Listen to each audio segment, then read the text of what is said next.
On a cold November evening, Nicholas King stood in the Ashford mansion holding a 47-page prenuptial agreement. His girlfriend's father slid it across the mahogany table. "Sign it if you want to marry her. With a teacher's salary, you can't provide the life our daughter deserves." Sharon stood beside her parents, silent. They saw a poor, single father. They saw someone beneath them. They had no idea Nicholas was hiding something that would destroy their arrogance. He had two choices: sign and watch them reveal who they truly were, or walk away. He chose to sign. Nicholas had 20 minutes to read 47 pages that would determine whether he had any rights to his own future children. He sat in a leather chair, surrounded by mahogany furniture and oil paintings of unsmiling ancestors. Across from him, Mr. Ashford tapped his Rolex. Mrs. Ashford sipped wine. Sharon stood by the window, staring at the garden. 2 years ago, Nicholas had swiped right on a dating app and found a woman who laughed at his chemistry jokes. Sharon had shown up to their first date in jeans, not designer clothes. When he'd nervously explained he was a widower raising a 6-year-old alone, she'd simply said, "Tell me about him." 3 months later, she'd met Ethan at the park. His son had been shy, but Sharon crouched down and asked if he wanted to see the ducks. By afternoon's end, Ethan was holding her hand. "Money doesn't matter to me," she'd told him once in his small apartment. "My parents are obsessed with it, but I'm not them." Nicholas had believed her. Now he read a document that treated him like a gold digger. "You understand this is just to protect family assets," Mr. Ashford said, his tone condescending. "Nothing personal, just business." Nicholas didn't look up. Page 12. Sharon retained sole ownership of any property. Page 18. Nicholas had no claim to her inheritance. Page 23. In divorce, he'd leave with nothing. But page 31 made his hands tighten. "This section about future children," Nicholas said quietly. "All decisions made solely by Sharon. If we divorce, I only get supervised visitation." Mrs. Ashford's wine glass clinked against marble. "We can't have custody battles disrupting the family." "Sharon," Nicholas said, "do you agree with this?" She finally turned. Her face looked tired. "I love you, but I have to be realistic. My family built something over generations. By taking away my rights, as a father, you'd still be the father," Mr. Ashford interjected. "This only applies to potential future children. Your son isn't affected." Nicholas flipped to page 34. Sharon Ashford assumes no legal or financial responsibility for any children from Nicholas King's prior relationships. He thought about Ethan at home with a babysitter. His son, who still cried for his mother at night, who drew pictures of their family, stick-figure dad, smaller stick-figure boy, and recently, one with long hair labeled Sharon. "With a teacher's salary, Mr. Ashford continued, you can't provide what children deserve. Private schools, opportunities. Sharon can. This ensures she maintains resources to do so. By ensuring I have no say. By ensuring decisions aren't complicated by ego," Mrs. Ashford said coldly. "This is how families like ours operate. Non-negotiable." Nicholas reread the document. Sharon sat beside him, hand on his arm. "Please, understand. This doesn't change how I feel." The contract was thorough. Jewelry stayed Sharon's property. The Hamptons house, investment accounts, company shares all protected. Nicholas's name appeared on nothing. He reached the signature line. 20 minutes had passed. Mr. Ashford refilled his drink. Sharon's fingers stayed cold on Nicholas's sleeve. Nicholas thought about Sarah, his first wife. They'd married at City Hall with strangers as witnesses, rings from a pawn shop. When Ethan was born, they'd lived in a one-bedroom with a leaking ceiling. Sarah worked as a waitress. When cancer came, they'd emptied their savings. She'd died owing $70,000, but Sarah had never made him feel small. Even with nothing, she'd treated him like he mattered. Nicholas picked up the gold pen. "You're actually going to sign it?" Mrs. Ashford sounded surprised. "Yes." Sharon relaxed. "I knew you'd understand. It's just paper." Nicholas signed. November 18th, 2024. "Smart decision," Mr. Ashford said. "Welcome to the family, son." Nicholas didn't feel welcome. He felt like he'd sold something irretrievable. But as Sharon hugged him and her parents discussed wedding venues, Nicholas made his own decision. He would marry Sharon. He would observe. He would let time reveal who these people truly were, because Nicholas suspected Sharon wasn't just a victim of family influence. He suspected the woman who'd crouched down to talk to Ethan had been performing, just as he was about to perform now. The prenup protected Sharon's money, but it couldn't protect her from the truth about herself. He wanted to believe pressure from her parents had forced this.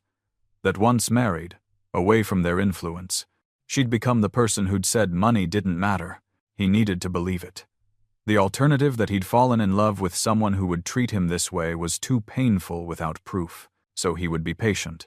He would watch. And on his 35th birthday, everything would change. "Should we discuss the wedding?" Mrs. Ashford said. Nicholas looked at Sharon, already scrolling her phone, already comfortable now that he'd signed. "Whatever you want," he said quietly. "Don't worry. I'll handle everything." Of course she would. As Nicholas walked past oil paintings and marble sculptures, he thought about the secret he carried. The one that would crack this family's certainty wide open. But not yet. Not until he knew for sure who Sharon really was. The wedding happened 3 weeks later. 200 guests Nicholas had never met. Sharon's dress cost more than his annual salary. Ethan was ring bearer, nervous in his tiny suit. During vows, Sharon promised to honor him. Nicholas wondered if she knew what that meant. They moved into Sharon's penthouse downtown. Floor-to-ceiling windows, white leather furniture, chrome fixtures. Everything expensive and untouchable. Ethan was afraid to sit on the couch. The first month, Sharon tried. She asked about Nicholas's day. She played with Ethan. She cooked twice, though she'd mostly ordered from restaurants. The second month, effort faded. Nicholas came home to find Sharon on work calls, waving him away. Ethan played quietly alone. Nicholas made spaghetti. Sharon ate in her office. The third month, comments started. "How was work?" Nicholas asked. Sharon looked up from her laptop. "Made more in commission today than you make in 3 months. Casual. Like weather." Then back to typing. The pattern became clear. Sharon earned more, so Sharon decided. When Nicholas suggested better schools for Ethan, Sharon pulled up tuition costs. "Can you afford $30,000 a year? No? Then I choose. And I'm not paying for private school for a kid who isn't mine." The prenup wasn't just legal formality. Sharon meant it. Sunday dinners at the mansion became torture. Mr. Ashford called teaching a hobby. Mrs. Ashford said how lucky Nicholas was. They asked Ethan intrusive questions about his dead mother. "One dinner," Mr. Ashford said. "Teaching others' children, are you any good at teaching your own son proper manners?" Nicholas felt Sharon's warning hand on his thigh. He stayed quiet. 6 months in, Ethan made a mistake. Carrying a juice box, the 6-year-old tried being careful, but it slipped. Apple juice splashed the white leather couch Sharon had imported from Italy. Sharon erupted. "Are you serious? Do you know what that costs?" Ethan froze, empty box in hand, eyes filling. "It was an accident," Nicholas said. "An accident? This is a $12,000 couch. 12,000. Your son just ruined it. He's 6. He didn't mean to." Sharon glared at the crying boy. "You need to teach your son how to behave. This isn't some cheap apartment. Things here have value." Nicholas carried Ethan to his room. His son sobbed into his shoulder. "I'm sorry, Daddy." "I know, buddy. Is Sharon mad at me?" Nicholas didn't know how to answer. Yes, and not just about the couch. She was mad Ethan existed, that he reminded her Nicholas had loved someone before, that he was a financial burden. "Sharon just doesn't like messes. We'll clean it." That night, Sharon presented a bill. $3,200. "You need to cover half." Nicholas stared. "Half? That's more than my rent used to be." "Then teach your son to be more careful." Nicholas paid the full amount, emptying his emergency savings. The account meant for Ethan's future. The couch got cleaned. but the illusion that Sharon might care about his son stained permanently. Nicholas kept watching. The evidence mounted. Sharon made every decision. Where they vacationed Turks and Caicos, where Ethan got sunburned and cried about missing friends. What car they bought, a luxury SUV Sharon wanted. Whether they'd host Thanksgiving, no, because Sharon's family expected them at the mansion, and Nicholas's mother wasn't invited. By month 6, Nicholas had become invisible. He taught chemistry to indifferent teenagers, came home to a wife who barely saw him, tucked in a son who asked increasingly when they could move back to their old apartment. Then Sharon received her distribution. Not inheritance her grandmother lived, but a payout from restructured family holdings. $2,300,000. She didn't mention it. Nicholas found the purchase contract by accident, searching for batteries. A new penthouse downtown, 4,200 square feet. Purchase price, $3,900,000. Sharon would use her $2.3 million plus equity from selling her current penthouse. Sharon's signature. No line for Nicholas. He was holding it when she came home. You found it. No surprise. I was going to tell you. When? When finalized.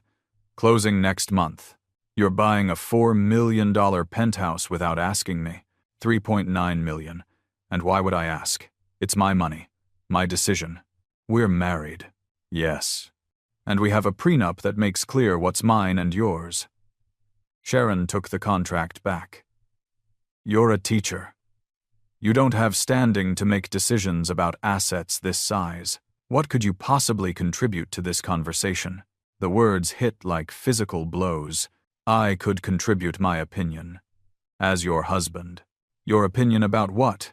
Whether we can afford it? I can. Whether it's a good investment? My family's been in real estate 3 generations. We know what we're doing. She opened wine. This is how marriages like ours work. I handle finances. You handle. Whatever you handle. She left the kitchen. Nicholas stood alone, battery drawer still open, surrounded by the stranger he'd married. Or maybe she'd always been this stranger. 3 weeks later, Sharon invited him to meet friends at an upscale cafe. She'd been excited, which was rare. Nicholas agreed, thinking maybe she wanted to include him. The cafe had exposed brick and uncomfortable furniture. Sharon's friends were already there, 3 women laughing over $9 lattes. Nicholas ordered regular coffee and tried following conversations about real estate and stock portfolios. Sharon seemed different around these women. Louder, animated. She talked about the new penthouse, family acquisitions, vacation homes. She didn't mention Nicholas once. After 40 minutes, he excused himself. The layout meant walking past the patio. Returning, he heard his name. But seriously, what does he even do all day? Sharon laughed. Teaches chemistry to teenagers who don't care. Makes, like, $48,000 a year. 48. That's less than I spend on clothes. I know, right? Sometimes I wonder what I was thinking. Teaching is such a basic profession. Like, anyone can stand in front of kids and talk about molecules. Nicholas stopped inside the doorway, invisible. So why marry him? He was sweet, charming in a simple way. I thought my parents were wrong about money mattering. Turns out they were right. Thank God for the prenup. The women laughed. What about his kid, Ethan? Yeah. Sharon trailed off. He's fine. A little annoying. Doesn't know how to act around nice things. But whatever. He's not my responsibility. Rough. Instant stepmom. I handle it. Basically stay out of it. Let Nicholas deal with his own kid. Silence. Then one friend leaned forward. Why do you look so tired lately? Sharon smiled. Hand on stomach, small gesture Nicholas almost missed. I'm pregnant. The women gasped, congratulated. Asked how far along, if Nicholas knew. 8 weeks. And no, I haven't told him yet. Why not? That's huge. Sharon's expression shifted, calculating. I want everything set up first. The new penthouse, the right private school, everything in place. If I tell Nicholas now, he'll want opinions about everything. And honestly, I don't need his input. This is my baby. My decision how to raise it. Harsh, one friend said, smiling. Realistic. The prenup gives me full decision-making power over any kids we have together, so I'm just exercising my rights. They laughed. Someone joked about power. Sharon ordered another latte, decaf. Nicholas turned and walked out. He stood on the sidewalk, people flowing around him, trying to process. His wife was pregnant. 8 weeks. 2 months of mornings and evenings and lying beside each other. She hadn't said a word, because she didn't want his opinion, didn't think he deserved to know, viewed their child like everything else, hers to control. The prenup gave her that right. Nicholas had signed it. He got in his car and waited. 20 minutes later, Sharon emerged, hugging friends goodbye. She slid in, phone already out. Ready? Nicholas started the engine. We need to talk. About what? Get in, we're going somewhere. Something in his tone made her put the phone away. Okay. Nicholas drove in silence. Sharon asked twice where they were going. He didn't answer. First stop, the high school where he taught. Nicholas parked across the street. Saturday, so the lot was empty. The building stood unremarkable brick, concrete, windows that didn't quite close. This is where you met me, remember? That community fundraiser.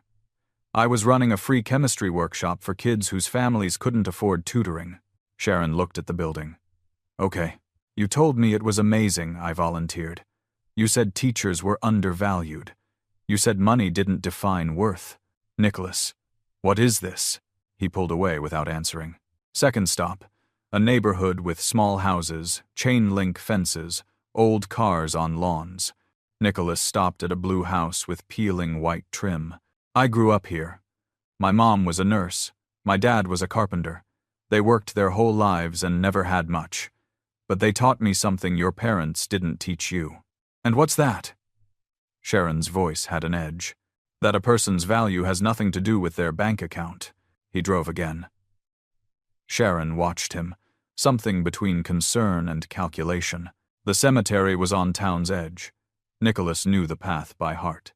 Section C, row 7, third marker from the oak tree.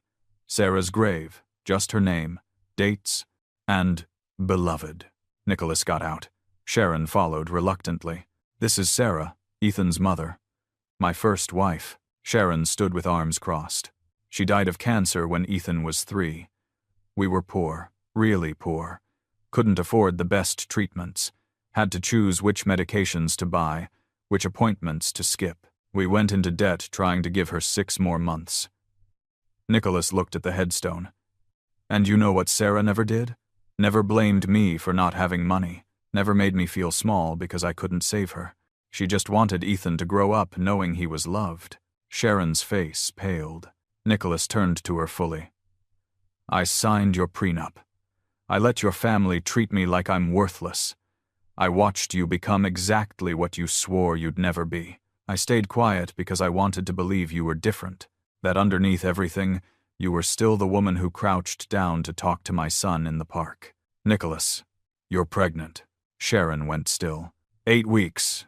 You weren't going to tell me. You were going to make all decisions yourself because the prenup says you can. Because you don't think I deserve a say in my own child's life. You heard everything.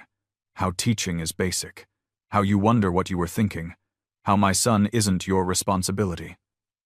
Nicholas's voice stayed level, but his hands shook. I heard exactly who you are. Sharon's eyes filled.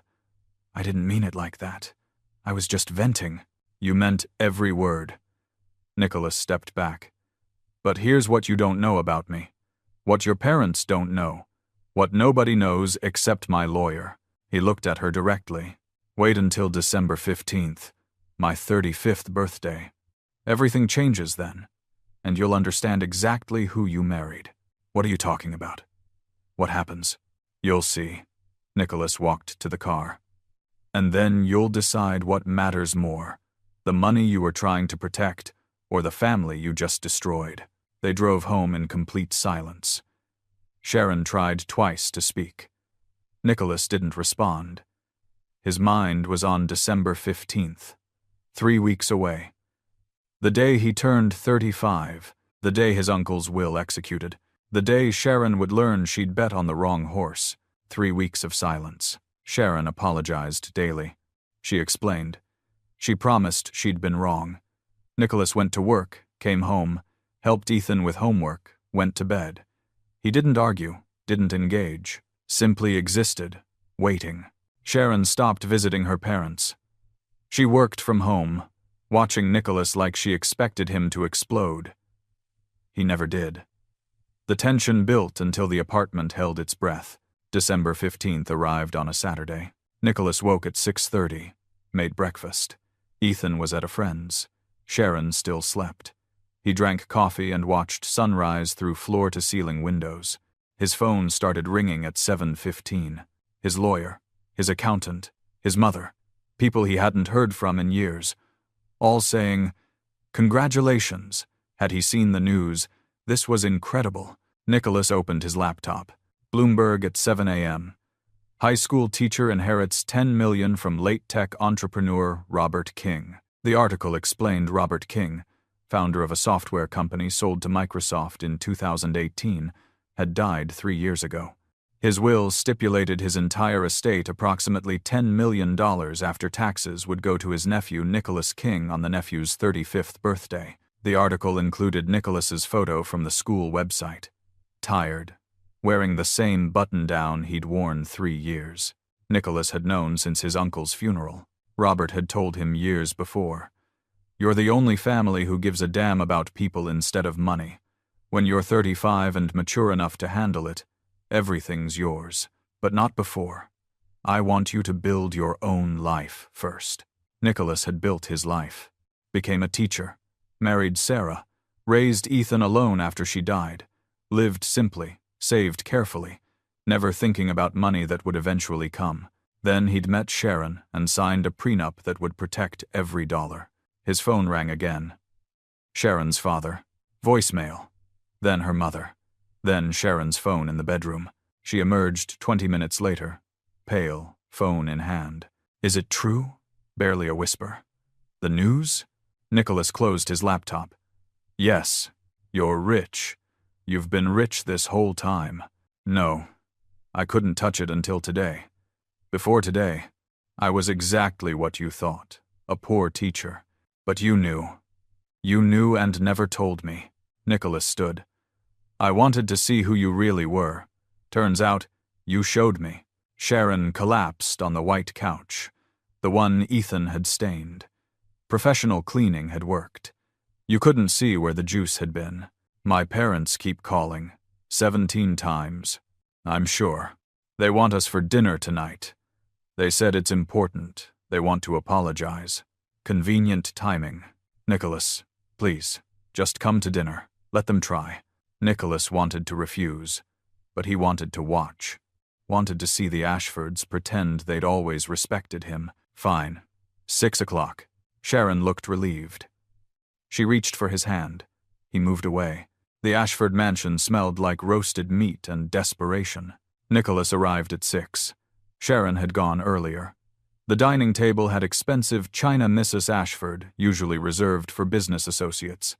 Candles, fresh flowers, wine that probably cost more than Nicholas used to spend on groceries monthly. Mr. Ashford stood when Nicholas entered, extended his hand. "Nicholas, happy birthday, son." "Son." That was new. Nicholas shook briefly. "Mrs." Ashford appeared wearing an apron that looked unused. "There he is. We were so excited to hear your news. Your uncle must have been remarkable." "He was. Come, sit, sit. So much to celebrate." Mrs. Ashford gestured to the head of the table. "Place of honor, where Mr. Ashford usually sat." Nicholas took it. Sharon brought food. Her parents served him first, asking if he wanted more, if everything was good, if he was comfortable. They asked about school, about Ethan, about whether the inheritance would change his plans. Nicholas answered in short sentences. He watched them perform. 40 minutes in, Mr. Ashford set down his fork. "Nicholas, I want to apologize." Tone meant to sound sincere. "I judged you unfairly. I thought money indicated value. I was wrong. You're clearly a man of substance." Always have been. Interesting you only realized that today. I'm trying to make amends. Are you? Because 6 months ago, you made me sign a contract that said I was worthless. 47 pages of legal terms. You made sure I'd have no claim to anything Sharon owned, no rights over my own children. You treated me like something you'd stepped in. Mr. Ashford's jaw tightened. That contract was to protect the family. Your family, not mine. Nicholas looked at Sharon. I want a divorce. Sharon's face crumpled. Mrs. Ashford gasped. Mr. Ashford stood so fast his chair fell. Now hold on. Let's not be hasty. We can work this out. What's there to work out? The prenup protects Sharon's money from me. Unfortunately for you, it also protects my money from Sharon. Nicholas smiled without warmth. That contract you shoved at me? The one ensuring I'd get nothing? It works both ways. Sharon gets nothing from my inheritance. Not a dollar. Thanks for that. Absolute silence. Mr. Ashford recovered first. We can void the prenup. Call my lawyer right now. Tear it up. Make things fair. Fair? Now you want fair? When you thought I was poor, fair meant protecting every cent from me. Now I'm rich. Fair means your daughter gets half. You're not sorry about how you treated me. You're just sorry you bet wrong. That's not true, Mrs. Ashford said, voice wavering. Please. Sharon's voice broke. Please don't do this. I know I messed up. I was awful. But we can fix this. We're having a baby. The room went quiet. Mrs. Ashford's hand went to her mouth. You're pregnant? Mr. Ashford looked between them. Sharon, why didn't you tell us? Because I hadn't told Nicholas yet. Crying now, no effort to hide it. I was waiting. I was being selfish and controlling, and I'm sorry. I'm so sorry. But this baby is ours. We made this together. Please don't throw away our family because I was stupid. Nicholas felt the weight. The baby wasn't hypothetical. Sharon was showing slightly now, hand protective on her stomach. His child, another child who would grow up with or without his father's daily presence. I need to think. Of course. Mr. Ashford shifted to negotiation mode. Take all the time you need. Whatever you decide, we support you. Your family. You've always been family. No, I was never family. I was the poor guy marrying your daughter. But now I'm inconvenient to hate, so you're pretending. Don't insult me by lying. He left. Sharon followed to the foyer. I love you. I know I didn't show it. I know I failed you and Ethan and this baby. But I love you. I've always loved you. Nicholas looked at her. Really looked. She seemed smaller, frightened. The confidence she'd worn like armor had cracked. Do you love me, or do you love that I'm rich now? I love you. I loved you before this. I just forgot how to show it. You forgot how to be a decent person. I know, Sharon wiped her face. But I can learn again. I want to learn. Give me a chance. Just one chance to prove I can change. For real. Not because of money. Because I don't want our baby growing up without both parents. Because I don't want Ethan to lose another mother figure. Because I don't want to be the person I've become. Nicholas thought about walking out, divorcing, setting up custody, raising both kids alone. He had the money now. He didn't need her, but the baby complicated everything. So did the fact that some small part remembered the woman who'd crouched down to talk to Ethan in the park. 1 month. You have exactly 1 month to prove you've actually changed. Not just that you're scared of losing money. That you've fundamentally changed as a person. If you can, we stay married. If you can't, we divorce, and you get what the prenup says. Nothing. What do I have to do? First, we move out of your family's sphere. No more dinners here. No more financial help from them. You cut the cord. Sharon nodded. Okay. Second, you get a real job. Not managing family properties. Something that pays based on work, not inheritance. Okay. Third, you learn to be a mother to Ethan. Actually be present. Actually care. I want that. Fourth, you prove you care about something other than money. Find a cause. Volunteer. Help people who can't pay you back. Sharon nodded. tears streaming. "I'll do all of it. I promise. We'll see. You've got 1 month starting tomorrow. I'll be watching. And Sharon, if you're just performing to keep access to my money, I'll know. I've gotten very good at watching you pretend." He left her in the foyer and drove home alone. The next morning, Sharon started proving herself. Week 1, Sharon volunteered at Lincoln High School, the free tutoring program Nicholas ran after school. The coordinator was skeptical. Wealthy volunteers usually lasted 2 days. Sharon lasted all week. She sat with teenagers who couldn't afford private tutors, helping with math, patient when they didn't understand, stayed late when students needed extra help. By Friday, the coordinator told Nicholas, "Your wife is actually good at this." Week 2, Sharon focused on Ethan. She picked him up from school daily, asked about his day, and actually listened to his 6-year-old stories about playground politics, made him snacks, read to him at bedtime. One night, Ethan climbed into her lap voluntarily and fell asleep. Sharon looked at Nicholas over their son's head, tears in her eyes. "He's a good kid. I was so stupid for not seeing it." Week 3, Sharon quietly did something significant. A letter arrived from City Hope Cancer Center that evening. It thanked Sharon for her generous donation of $500,000 to their research fund, made in memory of Sarah King. Nicholas found Sharon in the kitchen. "You donated $500,000 to cancer research?" Sharon looked startled. "I told them not to send that here." "Why?" "Because I didn't want you to think I was doing it to impress you. I did it because Ethan's mother died of cancer. Because you couldn't afford to save her. Because that's not right, and maybe my money can help other families not go through what you did." Sharon's voice broke. "I should have done it years ago. Should have thought about anyone other than myself years ago."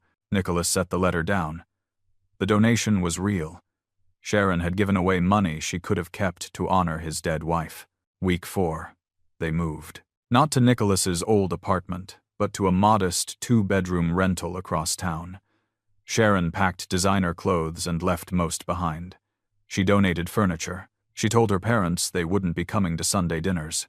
"This is what you really want," Mrs. Ashford had said. "To live like you're poor? I want to live like money isn't the only thing that matters." They settled into the rental. Sharon cooked most nights, actual cooking, not ordering. She learned to grocery shop with a budget. She got a job at a non-profit helping low-income families find housing. The pay was a fraction of what she'd made. "I actually like it," she told Nicholas. "I'm helping people instead of just moving money around." 30 days after his birthday, Nicholas sat Sharon down in their small living room. "You did it. You actually changed." Sharon's hands shook. "Does that mean we're staying married?" "It means I believe you're trying, really trying. Not for the money, for the right reasons." Nicholas took her hand. "We're staying married. But Sharon, if you ever go back to being the person you were, if you ever treat Ethan or me or anyone else like they're less than you because of money, I'm done. No second chances after this." "I won't. I swear I won't." Sharon cried, but smiled too. "Thank you for believing I could change. Thank you for not giving up. Thank the baby.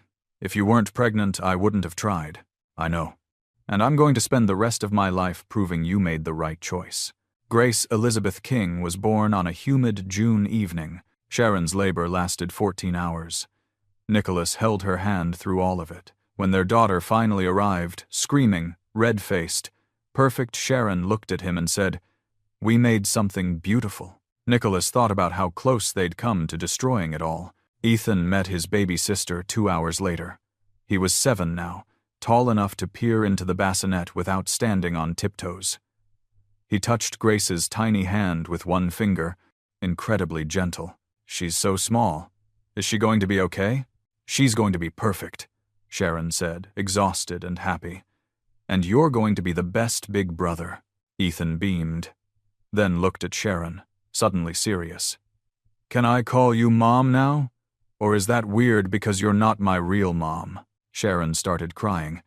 Nicholas had learned Sharon cried a lot now, but for better reasons.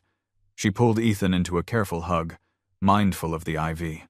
"I would be honored if you called me Mom." They brought Grace home 3 days later.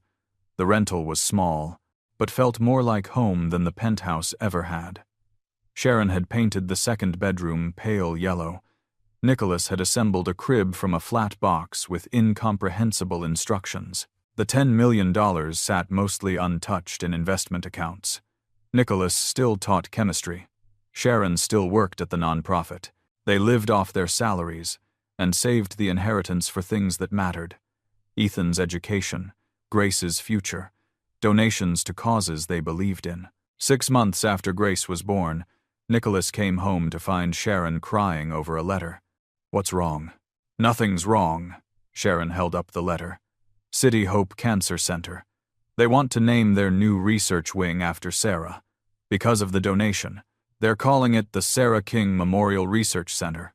Nicholas sat beside her, took the letter, and read it.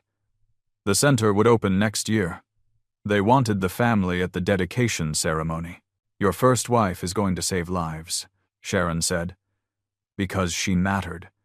Not because she had money, but because she was a good person who deserved to be remembered." She looked at Nicholas. "I almost threw all this away because I thought money defined worth. I'm so sorry it took me so long to understand." "You understand now. That's what matters." Sharon leaned against him. Grace made soft sleeping sounds from the baby monitor. Ethan laughed about something in the next room. It wasn't the life the Ashfords had imagined for their daughter. It wasn't the life Sharon had expected when she'd forced Nicholas to sign that prenup. But it was real, built on respect instead of money, on choice instead of obligation. The prenup still existed somewhere in a lawyer's file cabinet. It had protected Nicholas's inheritance, just as the Ashfords intended. But it hadn't protected what really mattered. "You know what's funny?" Sharon said. "My parents wanted the prenup to protect money. Instead, it protected us. If we hadn't had it, I never would have learned what I was becoming. You never would have seen my true character. We needed that test, and you passed. Eventually." "Eventually," Sharon smiled. "I'll take eventually over never." Outside their window, city lights flickered. Inside, their small family slept and laughed and built something money couldn't buy. Money had revealed who Sharon was, but the chance to change revealed who she could become. In the end, that made all the difference.